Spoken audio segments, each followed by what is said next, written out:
শুধু জামাত কিংবা ইসলামী আন্দোলন নয়, যে কোনো রাজনৈতিক দলের সঙ্গে জোটগতভাবে জাতীয় নির্বাচনে অংশ নিতে আপত্তি নেই বাংলাদেশ খেলাফত মজলিসের।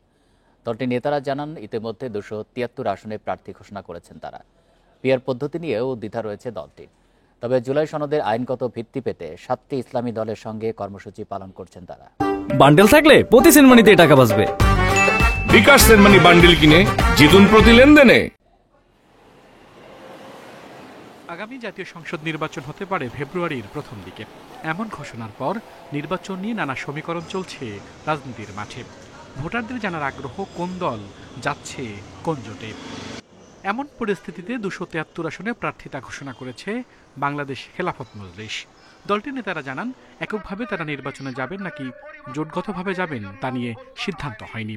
তবে জুলাই সনদের দাবিতে জামায়াত ইসলামী ও ইসলামী আন্দোলন সহ 7টি দলের সঙ্গে বিভিন্ন কর্মসূচি পালন করছেন তারা। জুলাই বিপ্লবের পরে বাংলাদেশে যে পক্ষগুলো রাজনীতিতে সক্রিয় আছে তারা সবাই বৃহৎ পরিসরে বাংলাদেশে একটা পক্ষ বর্তমান বাস্তবতায় তারা প্রতিযোগিতায় অবতীর্ণ হচ্ছে। এই জন্য এই বিষয়ে ডিসিশন চূড়ান্ত করাটা বেশ জটিল বিষয়। সারা দেশে 273 আসনে খেলাফত মজলিসের প্রার্থীরা কাজ করছেন। উচ্চকক্ষে পিআর পদ্ধতি চায় দলটি। তবে যদি উচ্চকক্ষে পিআর না হয় তাহলে উচ্চকক্ষের দরকার নেই বলেও মনে করেন দলটির নেতারা। পিআর পদ্ধতিতে উচ্চকক্ষে নির্বাচন হোক, এটা আমরা চাই। বাকি নিম্নকক্ষে পিআরের পরিবেশ বাংলাদেশে এখনো হয় নাই, আমরা এটা মনে করি। আবার আমাদের একটা বক্তব্য আছে, যদি উচ্চকক্ষে পিআর না হয় তাহলে আমরা উচ্চকক্ষেরই প্রয়োজন মনে করি না। কৌমি ঘরোয়ানা যে সমস্ত ইসলামী দলগুলো আছে, ইসলামী সমমনা দল নামে আমরা বেশ কার্যক্রম পরিচালনা করতেছিলাম, সেটার মধ্যে অনেকটা বাধাগ্রস্ত হয়েছে।